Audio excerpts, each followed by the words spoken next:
If you can get fiber, do it, because it is the best, highest quality, not just fastest, but it's the best option for broadband internet access, because basically it's pure data. You've got a pair of glass fibers dedicated to you straight between your house or business and the central office, or wherever it's going to be hubbed out of. It's immune to electrical interference. It's generally immune to everything. Water doesn't bother it. It's not shared with other people. And about the only thing that can take out fiber is squirrels or backhoes. Technology writer and broadband consultant Steve Stroh joins the Plutopia podcast this time. We discuss broadband access, rural wireless internet providers, satellite-based internet, fiber networks, and much more. Hey everybody, welcome to the Plutopia News Network. This is John Lepkowski, and I'm here with my co-host and partner in crime, Scoop Sweeney. And our guest today is Steve Stroh. Steve's written about broadband wireless internet access systems and technology for many years. In 1997, he started a column about wireless for internet service providers. It was called Wireless Data Developments, and it was in Boardwatch Magazine. He's currently thinking and writing about independent broadband networks, which are small broadband networks, usually in rural areas. I was one of the few that was gleaning information about use of wireless in internet access. And I just kept going from there. And eventually that got parlayed into a writing gig for Boardwatch Magazine and then other publications. And before I knew it, I was one of them, their subject matter experts. The board part was bulletin boards, right? Right. Yeah. And I have yet to find this issue, but there was one memorable issue where editor rotundus Jack Rickard declared that the era of bulletin boards was over and the internet was it. And he had summarily fired all of the bulletin board columnists and writers and said, if you have something about this new internet thingy, let us know. And I saw that as an opening. I sent them a very crappy writing sample and said, you ought to be covering the use of wireless in internet access. And if you can't find anybody else, I'd be willing to take a crack at it. And they came back about a month later and said, your column is due. Well, that's kind of interesting. BBS or bulletin board systems were sort of like the social media of their day, but they were sort of like everything for those of us who were using them and who did not yet have internet access. We could get onto a bulletin board system and, have the kinds of conversations that you might have on Facebook today. Were you really active as a BBS user at all? Yes, I was. I was early onto it, and in fact, I'm the only one I've ever heard of that's actually accessed a bulletin board using a 300 baud acoustic coupled modem into a teletypewriter. Oh wow! Yeah, it was a little slow, but it worked. Well, I was a ham radio fan. I never got the ticket, but I was a listener and I was on all the time. And the ham radio operators had a similar kind of setup. There were a lot of people or groups that had networks where they got together on a regular basis, exchanging information, talking, whatever. And that seemed like an analog to what the BBSs were doing. Yeah, the hams call that a net, and they take turns round robin style chatting. But hams also had very early a version of the electronic or a digital BBS called RTTY, radio teletype, that was literally done with old Army surplus radio teletype machines. Then they had a version of that called the message storage option, MSOs, which were very, very early BBSs. and then it parlayed into packet radio, which is where which is kind of where I came into ham radio. I'm a digital native on ham radio. I was digital first. In fact, most of the radios I have do not have microphones attached. They have modems. Well, how did that work? Packet radio, how is it different from the traditional? Well, I mean, I kind of know, but I'm asking you partly for the people who are listening. How is it different from the traditional two-way radio? It uses the same type of radio. It just has a modem attached to it instead of a speaker and a microphone. So you send your data digitally to a device that used to be called a terminal node controller, TNC, and it modulated and demodulated tones, and then later just kind of more directly managing the radio to transmit digital data over the radio instead of voice. Oh, And as a substitute for voice. I was kind of assuming it was like digital voice, like you might have with digital telephony now. we do that too. There's quite a bit of that, but there's a lot of data going on. And you're still doing it. You're still a ham radio operator. Yes, sir. Absolutely. And that's really active now? It's actually become more active. The hackers have discovered ham radio as a vehicle to do wireless experimentation. All of the things that they would like to play around with are absolutely permitted on amateur radio, except there's a few illegalities like encryption and commercial use, things like that. But otherwise, it's a wide open playground for experimentation of data over wireless. And in fact, I was just quoting this statistic the other day. The largest session, single number of people taking an amateur radio test at one time was at DEF CON in 2014, when there was a real active presence of amateur radio there. And 200, I think the number was 205 people sat down to take the test simultaneously. I guess for the social media people out there, the way to describe this is it's like a peer-to-peer version of Clubhouse, except it was way before Clubhouse. Yep. The first time I was aware of packet radios when there were articles in some of the ham radio publications about using satellites. And what's the current state of that? Is that still in play, or is SpaceX the only one doing internet by satellite? They're certainly not the only ones doing internet by satellite. Internet by satellite has been going for quite a long time, but they've primarily used geostationary satellites. And there's a number of companies doing geostationary satellites. The only other one that's active in low Earth orbit satellites is a system called Iridium. And Iridium was that cellular system in the sky originally launched by Motorola and died a near death. And it was on life support for about 20 years. Still very usable, but because it worked anywhere on the planet.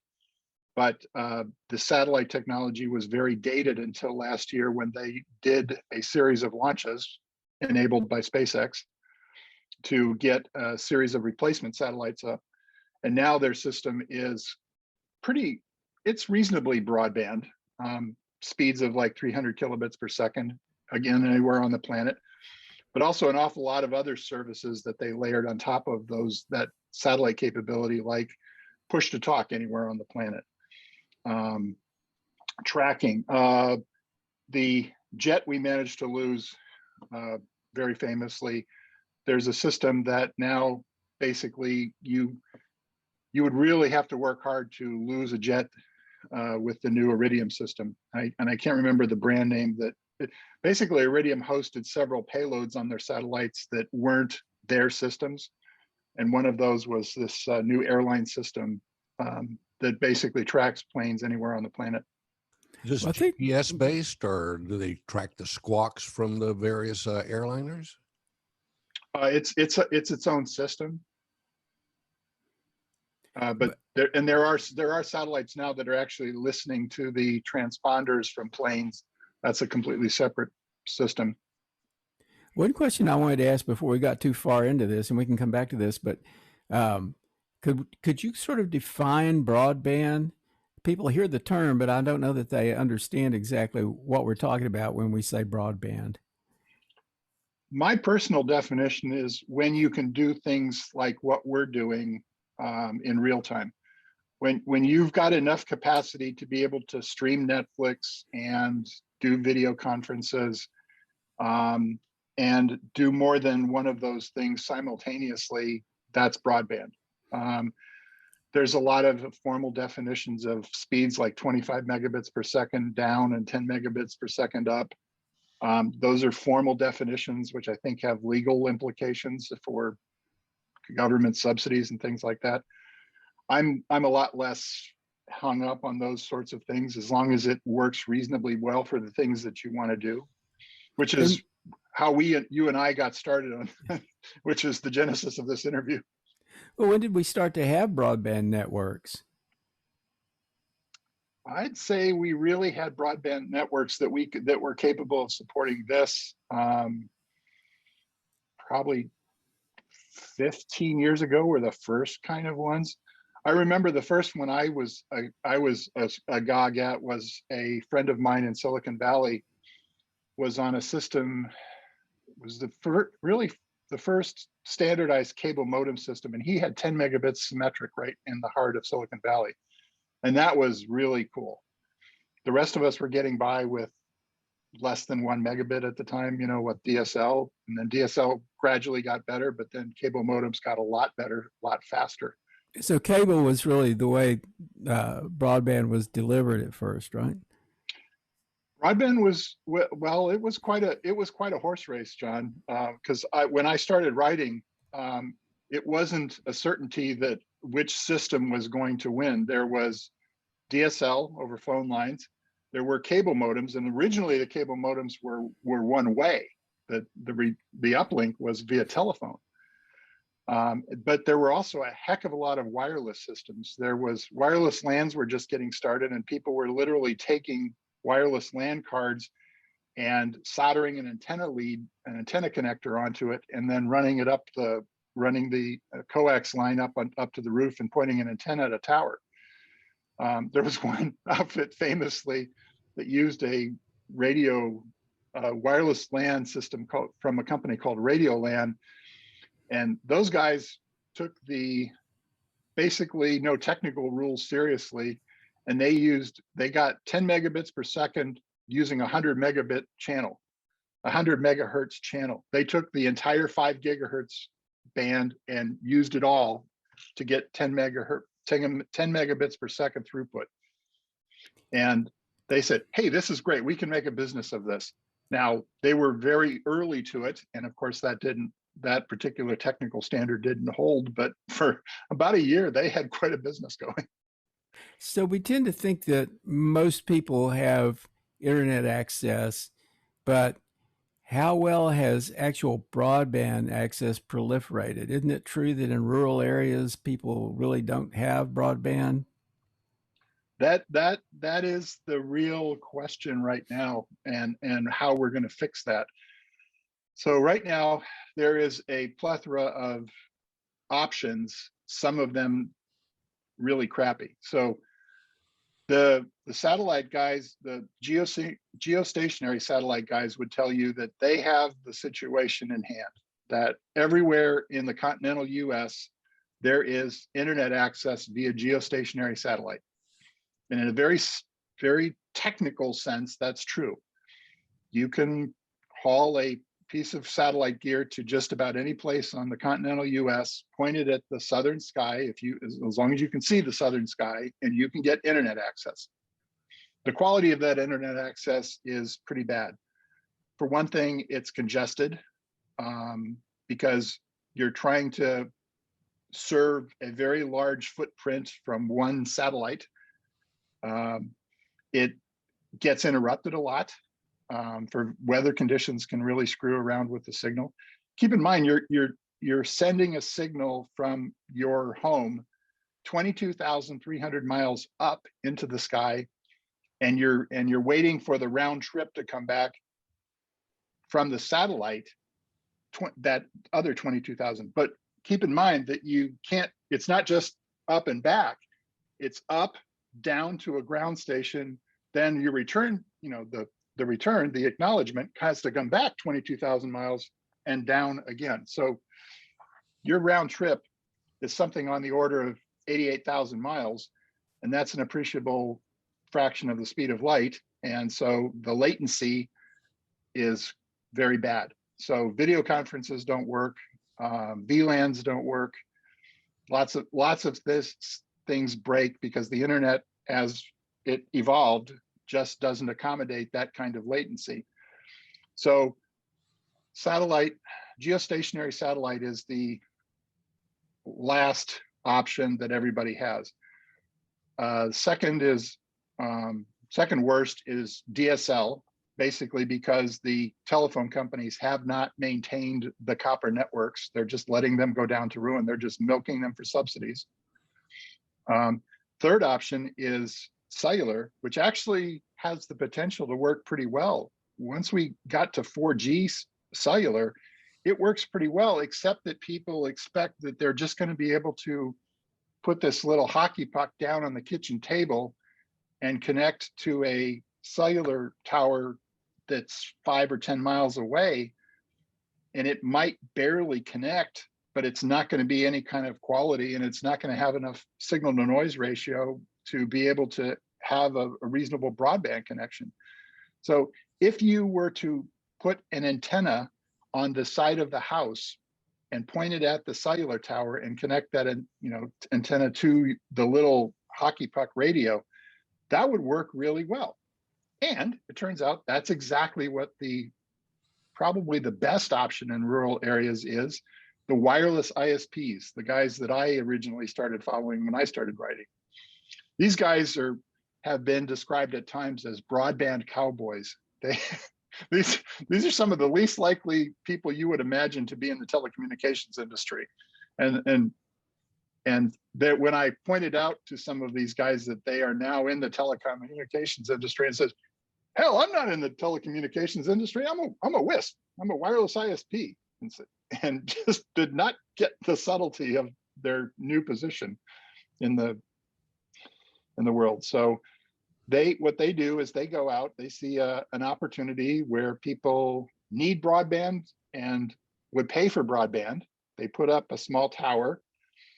They put a radio on that tower, similar but simpler and cheaper than cellular. And then they go to people's houses and they put up a client radio on the side of the house, pointed at the tower, and they have connectivity. And usually they're using chunks of spectrum that do not require a license, like 5 gigahertz. And originally they were doing it at 2.4 gigahertz, which is the kind of the junk band, because that gets shared with microwave ovens and many other devices. So those are the guys that are actually doing the work, but because they're using this very low power radio system and they're capital constrained, they can't be everywhere they need to be. So everywhere there's a need.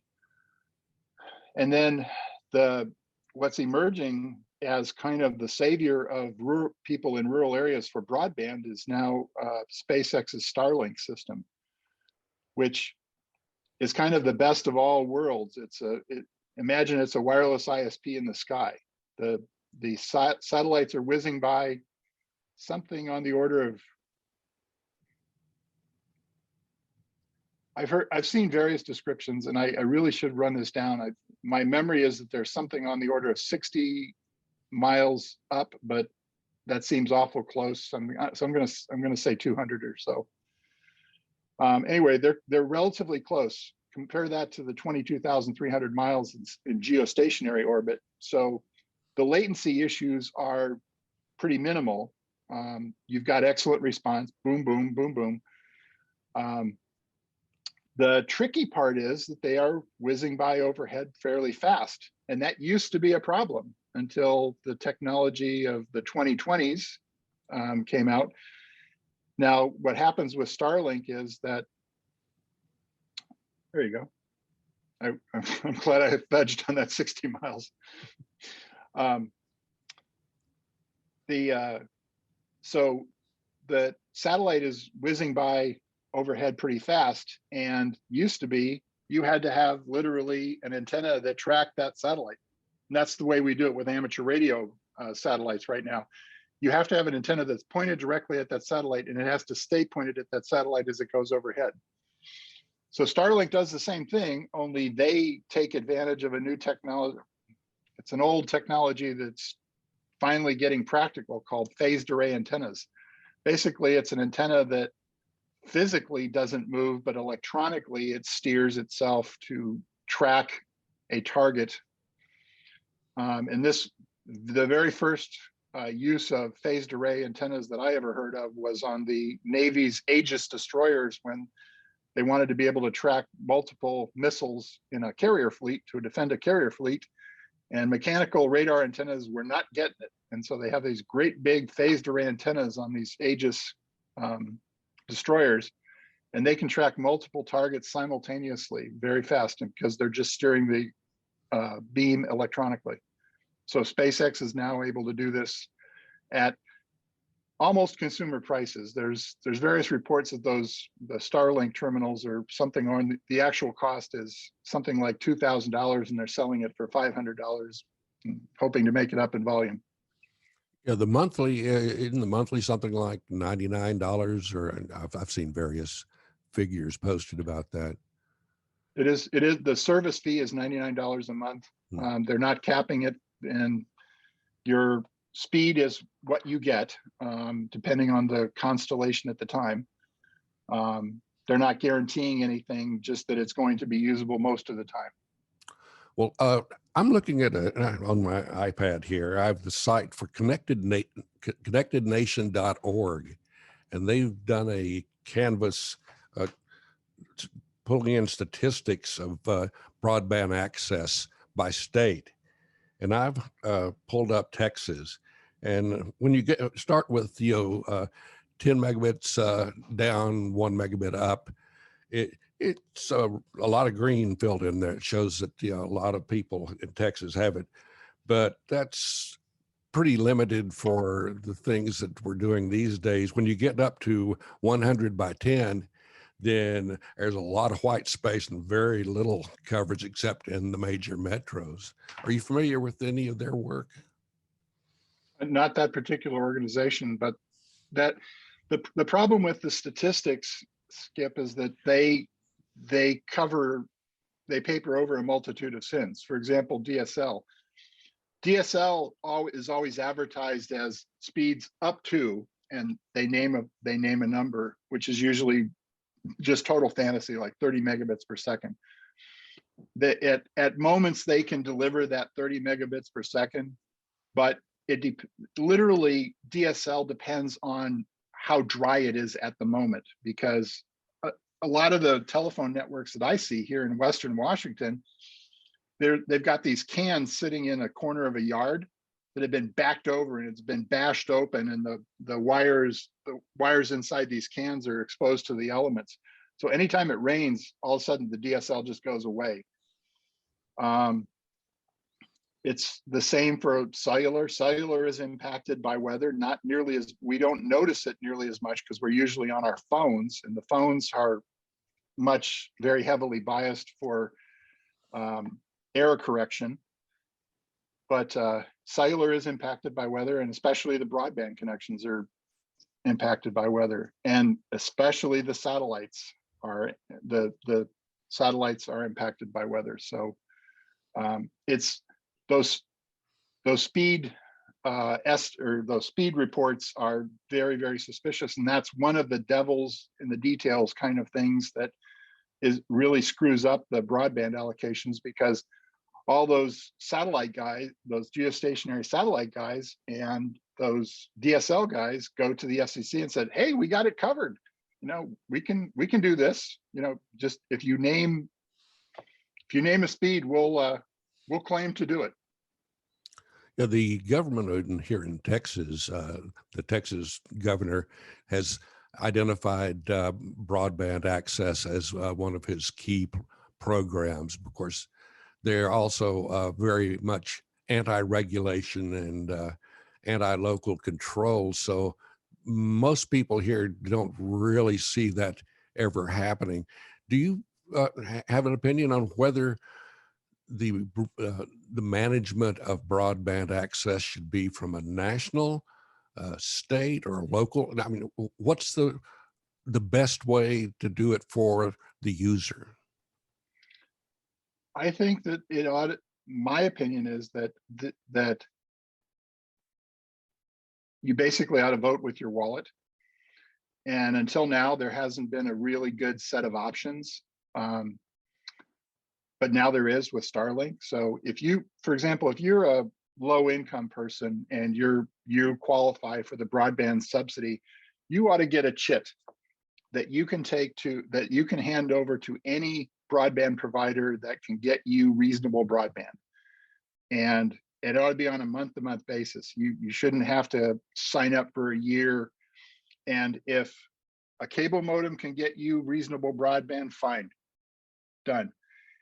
There are some DSL providers that actually run their own telephone lines. That, you know, there are a fair number of independent telephone companies that have very small customer bases, and they do a fantastic job because they care about their networks. And a lot of them have already upgraded to fiber.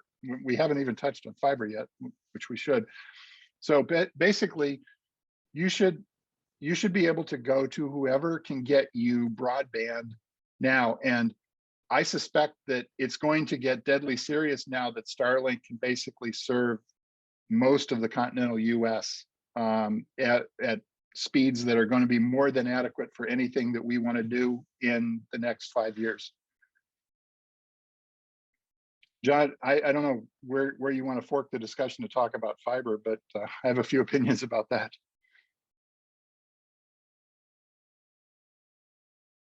Oh, wait a minute. I'm not getting any audio from you guys.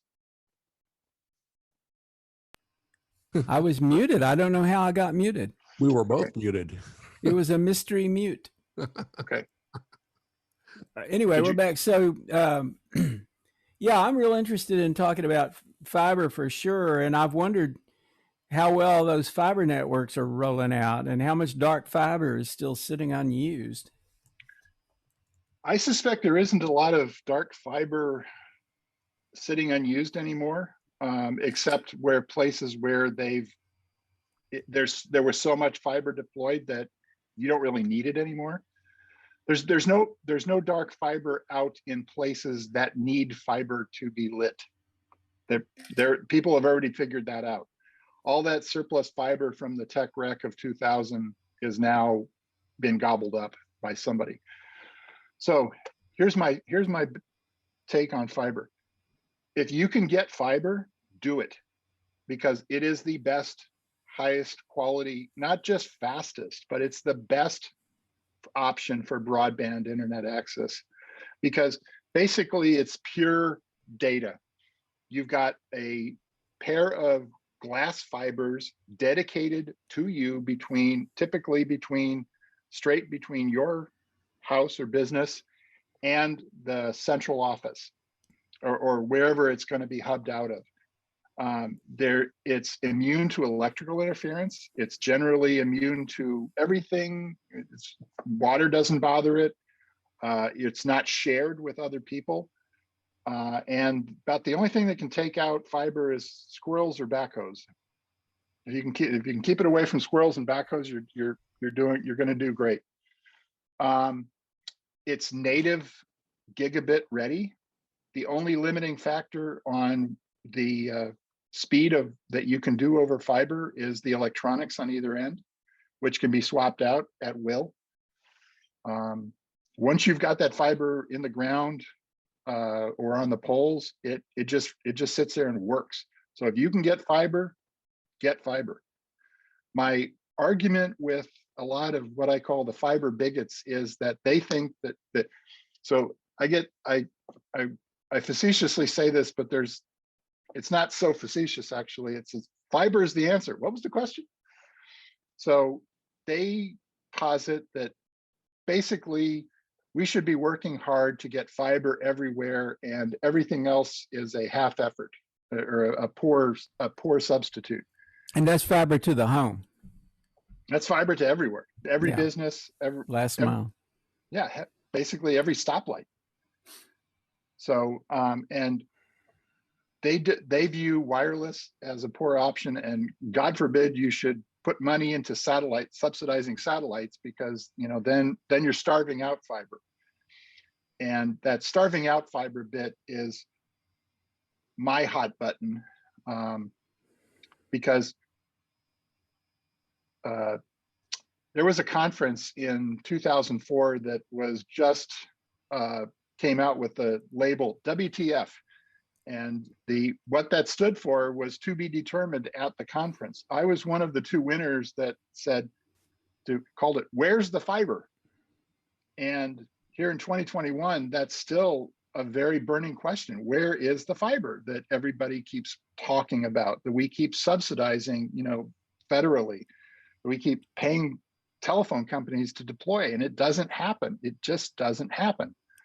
Sometimes it has happened. There are places that have gotten fiber. There's cities that have deployed their own fiber. Electrical utilities increasingly are deploying fiber just because it just works, and they can do it because they've got the poles, they've got the personnel, and it's not that different than what their regular electrical business is. But there's a lot of places that it's just, unless we do this massive push akin to the Rural Electrification Administration back in, what was it, the 20s, we're not going to see universal fiber. And basically the people that I'm following, they just say, well, we've got to work harder, and we've got to subsidize more, we've got to legislate more, et cetera, like almost like saying passing laws are going to get fiber to everyone, and it hasn't yet. So now we've got some reasonable options. Starlink is a really good one for the rural areas, but we've also got these wireless ISPs on steroids. They're getting more chunks of spectrum, and even as harsh as I am about the telephone companies flogging 5G as the savior of all things telecommunications, there's actually some real substance there. The fact that they're using what are called the millimeter wave frequencies is a total smokescreen for, you are the only place you're likely to ever take advantage of the millimeter wave frequencies on a cell phone is sitting in a stadium somewhere. That's a practical use of it. Out in the real world, nope. But millimeter wave works really well when you've got tightly focused antennas going point to point or point to multi-point. So these cell sites, out in the country that are pumping out millimeter wave signals, you could hit easily with a focused antenna. So I think that's going to be an evolution of the real world of 5G. I was in conversations before where they talked about like fiber to the neighborhood and then WiMAX for the last mile to the home. It's hilarious that that's now inverted. So what my epiphany on this, so I stopped writing about this stuff back around 2006, 2008. WiMAX had kind of died, and I was just having a hard time making any kind of a living writing about this stuff. And that was more of a crisis of faith on my part. So I took a break, and then wireless started heating up again about 5 years ago with the hyping of 5G. And I went to a conference by the Wireless ISP Association, WISPA. And I was just totally blown away that those guys had shown up for a weekend of teaching each other the nuances of deploying fiber. These wireless guys that were hard over about wireless because it was the easiest way to deploy networks, the fastest way to get customers. You just showed up, slapped an antenna on the side, and in an hour you had that customer online.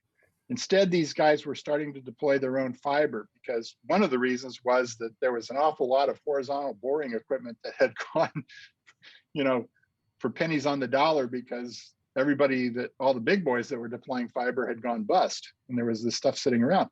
The other thing that had happened, though, is that fiber had gotten commoditized.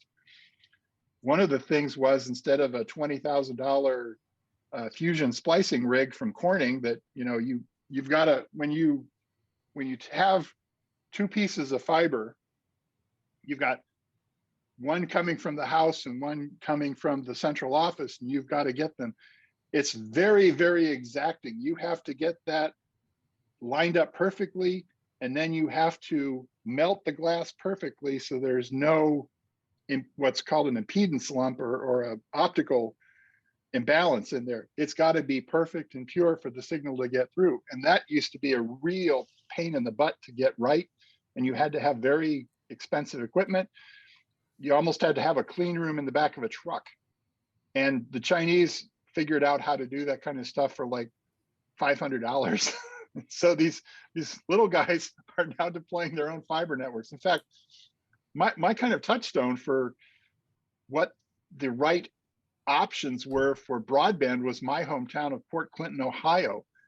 And if I moved back to Port Clinton, Ohio right now, I could have gigabit fiber at my house for something on the order of $150 a month, which I would be happy to pay. Wow. Yeah. I think I'm paying that much for cable access, really. I mean, this is better access than just the 99% of the places on the, in the continental US, including in the cities. So these are, what you're talking about now are the independent broadband networks that I mentioned in the intro? Yes, the independent broadband networks is what my focus is going to be of my writing, is these guys that are going out and deploying totally independent networks. They're not a telco, they're not a fiber company. Well, they become fiber companies, but they're not, the point is they're independent. They're not part of a larger entity. They're entrepreneurial. They're usually in small towns or rural areas. Some of them have gotten fairly big. They become regional providers. And then some of them have gotten very big because they were in the right place at the right time with the right equipment.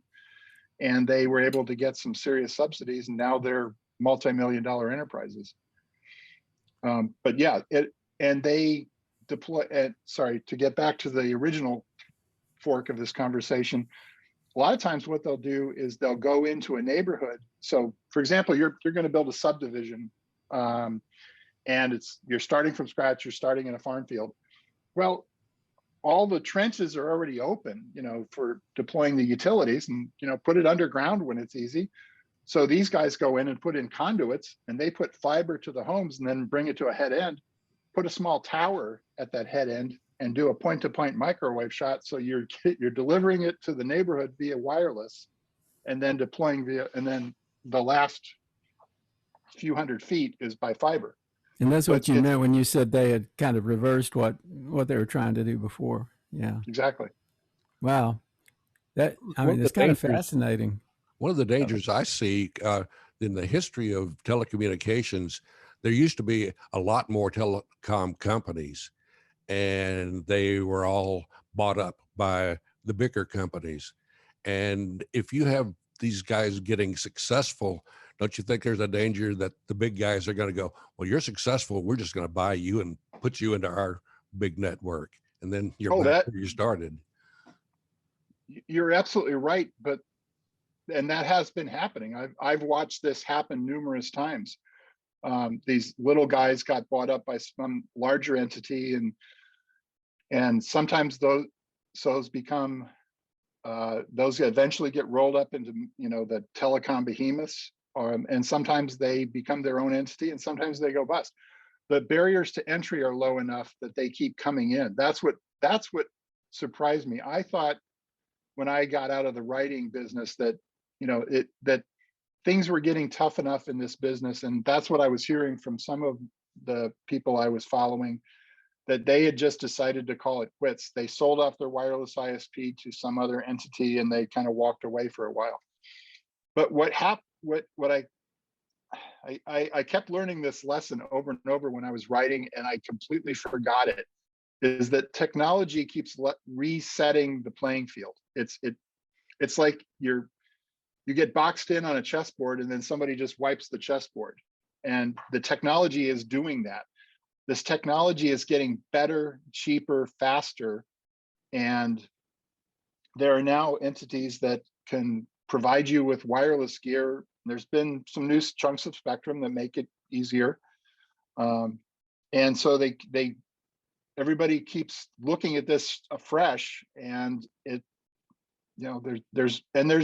what's most important is that there's unmet demand. We haven't fixed this yet. As much technology as we have to throw at it, we still haven't fixed this broadband divide. There's still, those heartbreaking stories about students having to sit in the back of the mom's car in the Taco Bell parking lot to be able to, do Zoom school. We're nowhere near fixed this yet. I mean, I think one thing we're seeing is that the COVID experience and the fact that people were so dependent on broadband throughout that experience, it sort of kind of opened things up. It's like, oh yeah, we really should build the infrastructure for this. And the current infrastructure bill that I think passed Congress, I don't know if it's passed the Senate yet, but there's an infrastructure bill that has money for broadband deployment. And I know you're well aware of this. I'm kind of wondering how they're going to spend that money, though. Exactly where would they put that money? It sounds like maybe they should take some of that money and give it to these independents that you were talking about. That's the part where I don't have any expertise to offer about how that's going to happen. I don't know. The sanest way to do it, to me, would be to, again, provide each qualified person a chit to be able to hand to the broadband provider that gets the job done for that particular person. It could be cable, it could be satellite, could be cellular. Whoever can provide them with a reasonable experience, they get the chit. Other than that, it's what I'm afraid of is that the usual suspects are going to show up at the trough, like the cable companies and the telephone companies that are still milking the copper networks for subsidies. And they say, oh, they promise that they're going to upgrade it to fiber this time. They absolutely promise, and you can hold us to it, and they never do. Yeah, I know. I mean, execution could be a big issue, and knowing exactly, once they pass the bill, knowing how to distribute the funds and who should be getting it and so forth, what the actual plan is. I think it's a mystery right now. I don't know that there is documentation of a clear plan for distributing those funds. What little I think I know is that they're planning to get it out to the states, but after that, I think you ought to talk to our mutual friend in Vermont and interview him and see if he can probably provide a better perspective, because he's much more tuned into that stuff than I am. Yeah, well, you and I were both in a conversation the other day where the idea was that we really need way more than the infrastructure bill provides to deliver fiber to the home for everybody. And I know you and I talked afterwards about how, well, it doesn't have to be fiber to the home. There's other ways to get broadband to people. But, I mean, that would be a great thing if they would do that, if they would actually ensure that everybody is on fiber, that everybody is connected in that way. That would be amazing. I mean, we'd be like Korea, right? I think I have a very simplistic solution, which is probably completely impossible, but it seems reasonable to me, is that we basically by decree say that whoever provides you with your electrical service must provide you with a fiber connection. Now, just like electrical companies do now, they're providing you with a flavor of electricity. In my area, Puget Sound Energy says that for another couple of bucks a month, I can be receiving green electrons that were generated by a green source instead of coal-fired, for example. And if the electrical company is in charge of getting the fiber to you and taking care of the physical infrastructure, and then whoever wants to send you the photons, of your internet connection back at the head end, that's for you to decide if you even want it. Some people might not. Some people's needs might be so modest that they get by quite fine with a phone. Well, you could get them to work with the water utility and run the fiber through the plumbing. I know they've done that in Japan. They have done that. Valves are a real problem. They tend to crush the fiber. So the electric route is, to me, the way to go, because a lot of times especially underground is a real problem, is when you run when you have to trench new fiber, that gets really expensive. But if you're in a neighborhood that has underground utilities already, I guarantee you that power line was run through a conduit. And if you run fiber alongside that electrical line, it doesn't care. It's completely different technologies. It's not that very heavy duty electrical field is not going to bother that fiber one iota. So you can just blow it in alongside the power line. Or if you're bringing it in, and another problem with deploying fiber is that if you're going to run it on poles, you have to pay the pole owner. And a lot of times the pole owner will say, oh, you have to pay the make ready fee, meaning that your fiber is going to be additionally strenuous on our poles. So we've got to upgrade the poles at your expense.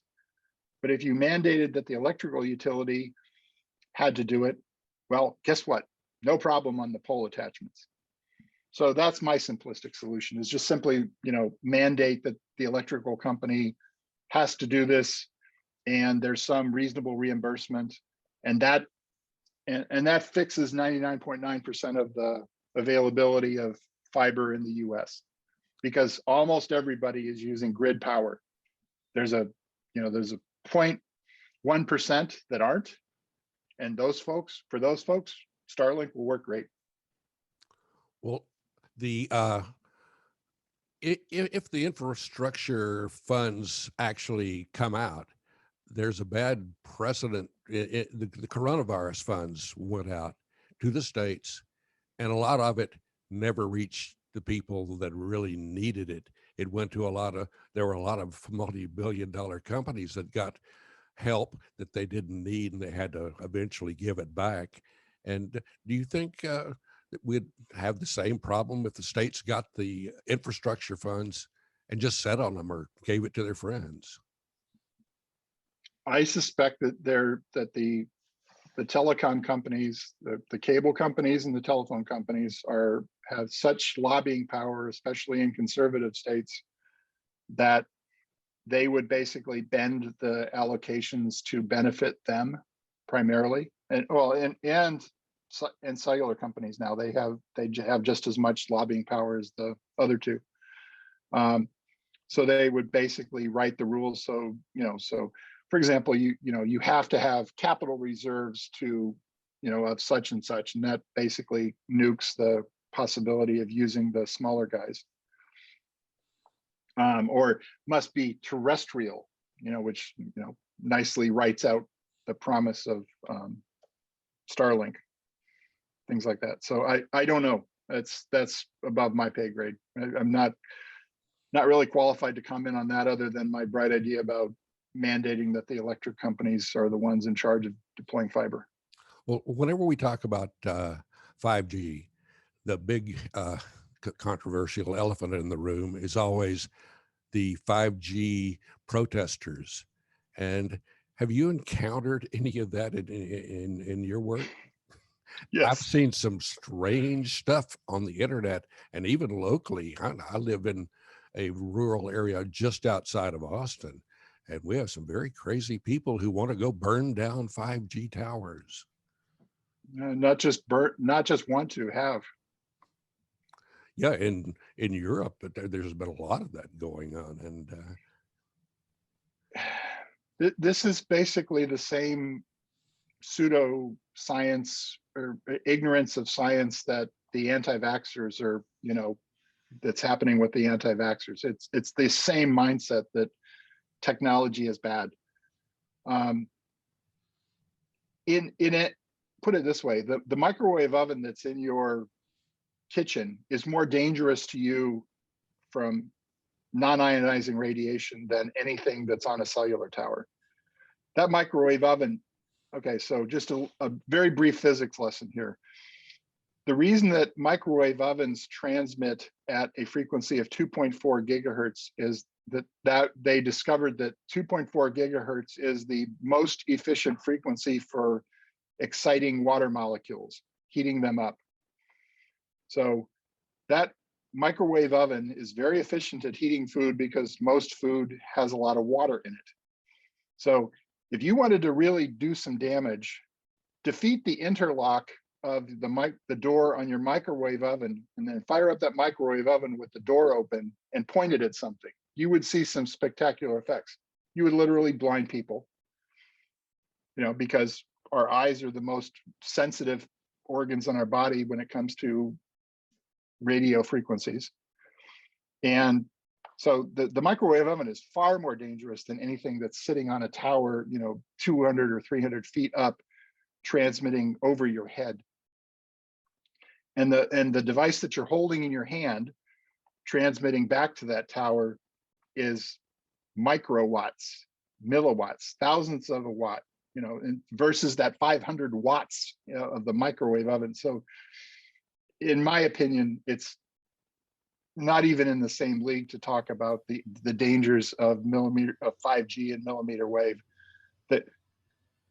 And I don't know how to convince them. They're, you either basically understand physics and science or you don't. And it's a religious argument in the end. And I'm not equipped to fight those battles.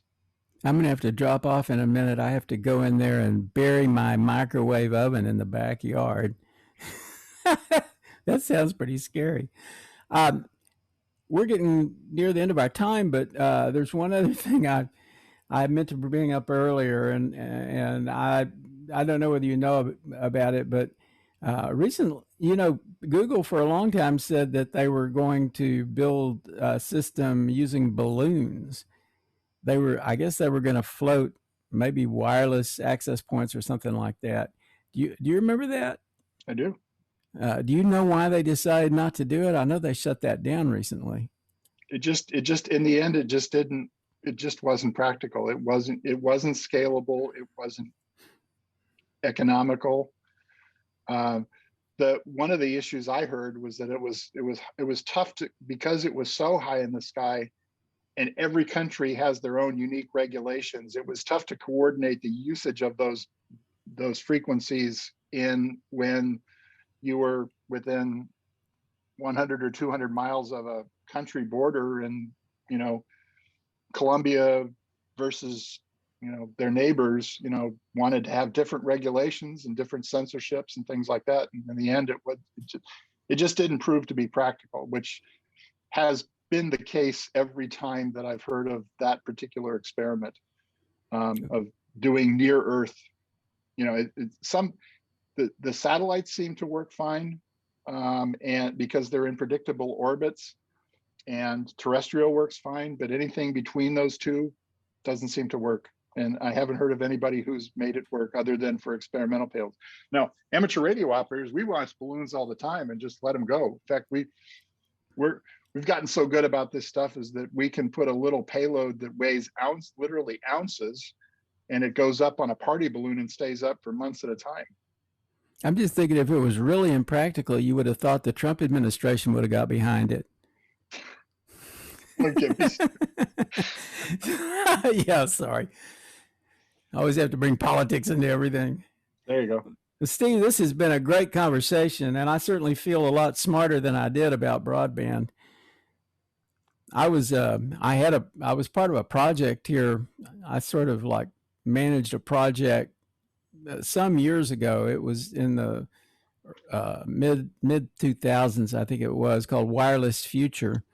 Mhm. We were trying to like pull the wireless sector together here in Austin, and a lot of the things that we're talking about now were sort of in the air already back then. But I was just thinking the other day about how at that time, like when we were talking about things like creating a wireless like Wi-Fi network that the city provides and that is pervasive on the streets and that sort of thing, and it's like people weren't sure what to make of that because they didn't have cell phones. They weren't sure, am I going to carry my computer around with me in order to use that or whatever?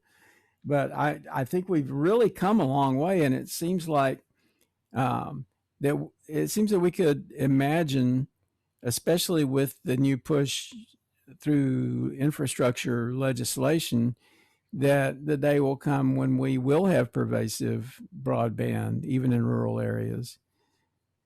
Well, John, you were very early with Wireless Future, and what you were trying to pull off of having a wireless sprinkler on top of a fiber pipe actually has come to pass now. And if you pay attention to what's on top of the light poles in places, you will see these big kind of canisters sitting on top of the light poles, sticking above the light pole.